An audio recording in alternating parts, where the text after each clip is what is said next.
Hi, this is Bill Hanna, Executive Editor of the Mesabi Daily News. In the office here, I've got with me Jason Metsa, the newly elected House 6B DFL Representative-elect. Jason, how does it feel?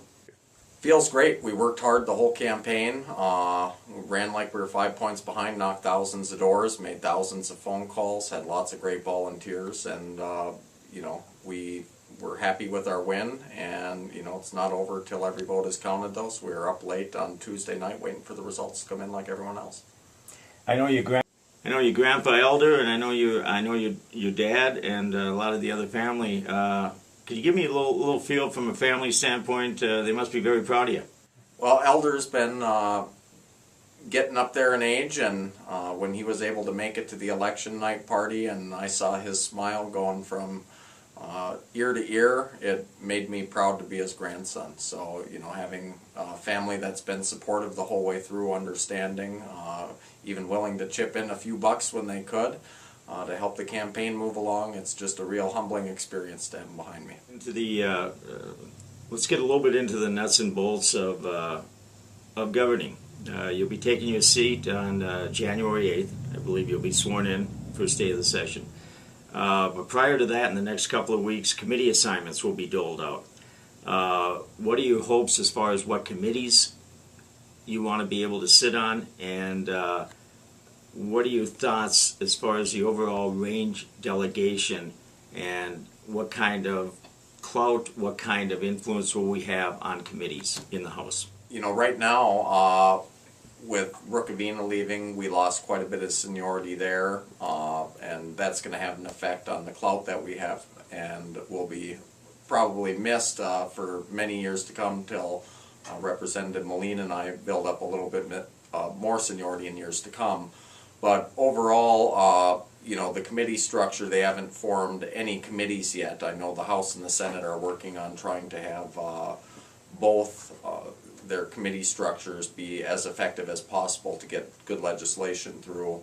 And so I'm kind of looking forward to see what they put out. But, I'm interested in taxes with our IRRB, bonding, of course, with our infrastructure up here that we need for our natural resource-based economy.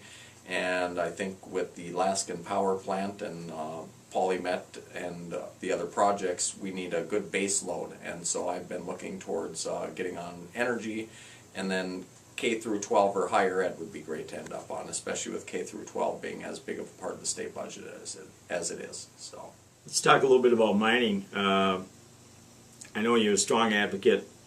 You were during the campaign, and I've known you prior to that. Strong advocate both for taconite mining, obviously, and also non-ferrous copper, nickel, precious metals projects that hold the potential for thousands and thousands of jobs, good-paying jobs up here on the range.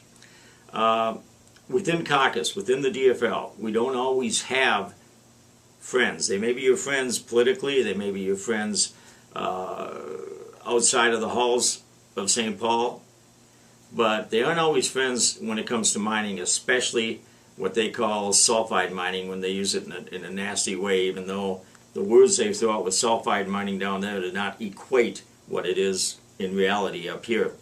How do you intend to deal with that within caucus when you may run into some opposition within your party for these projects on the range?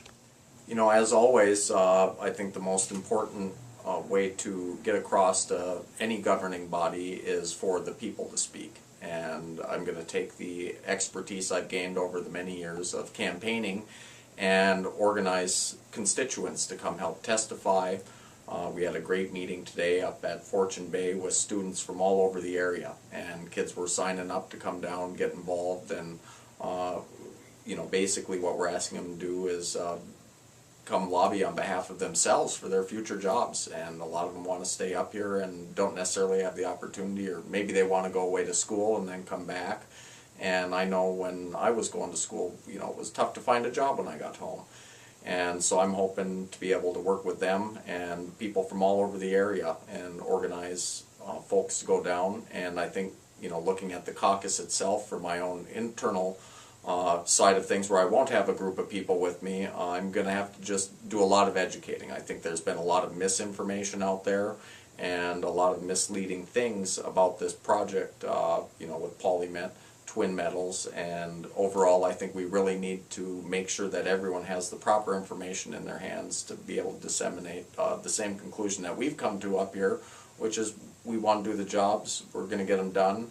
We've been mining up here for a long time, well over a century, and we've done it right the whole time, and we're going to continue to, and make sure that we're stewards of the land that we love, and basically got to just start there. And if it comes to button heads with people, I think I'm going to follow in Tom's footsteps that way. I'm not afraid to have an argument with someone in my own party to make sure that we aren't getting the short end of the stick in legislation they might be trying to attach to things to stop these projects. The top two leadership positions in the House for the DFL, Paul Thiessen is the Speaker of the House, and Aaron Murphy is the House Majority Leader. Both are from the Twin Cities, Thiessen from Minneapolis, Murphy from St. Paul. Historically, it's been metro, non-metro as far as those two positions. Now it's metro-metro. Do you have any concern how that may hurt us up here on the range or in other areas, rural areas of the state?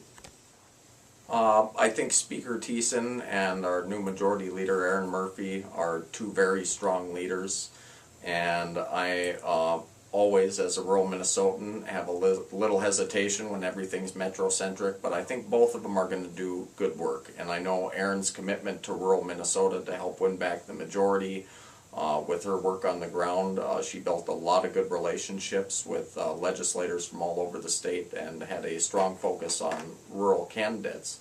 And so I think not only that, but her experience as executive director of a large union with the Minnesota Nurses Association, she's dealt with our issues up here throughout her career in many different capacities. So I'm confident that they'll do good work on our behalf and be fair and reasonable and make sure that our voices are heard. So I am looking forward to working with both of them, and have had conversations about our concerns up here, and they know loud and clear where we're coming from with the mining, and I've got nothing but upwards to look, and in good faith I think they'll work with us on those issues. Jason, I know your predecessor was very important to you, and Tom Rukavina was very important to a lot of people on the range, that has done a lot for the range. In a lot of service in the legislature. Here's a chance to say something about Tom, how you feel about him personally and also as a legislator. I think we have, or I have, I should say now, very big shoes to fill. Tom's been a champion for the working class people, said it how it was, built a lot of good relationships on both sides of the aisle. I can tell you in my first day at the Capitol, which was Wednesday, right after the election, we were down there at 2 o'clock, and I was there through Sunday working, between the SOB building and getting tours, learning how to press the voting buttons. Everyone there told me that Tom Rukavina would be missed. And, when you go there, and your representative-elect, some people you think they want to talk about you. I kind of had a gut instinct that people would be telling me I had big shoes to fill, and that's all I heard when I was down there. So I'm just looking forward to not always agreeing with them, but continuing having a good mentor who understands our taconite taxes, especially with our precious metal projects up here. If we get them up and running, we're going to need someone who knows how to structure that, and I can't think of anyone better than Tom to be there as a good source of advice and the one of many people I'll be looking to help me out when I'm making tough decisions. Jason, I'll clarify one thing for our viewers here. SOB is the state office building. We should make sure everybody knows what that acronym means down there.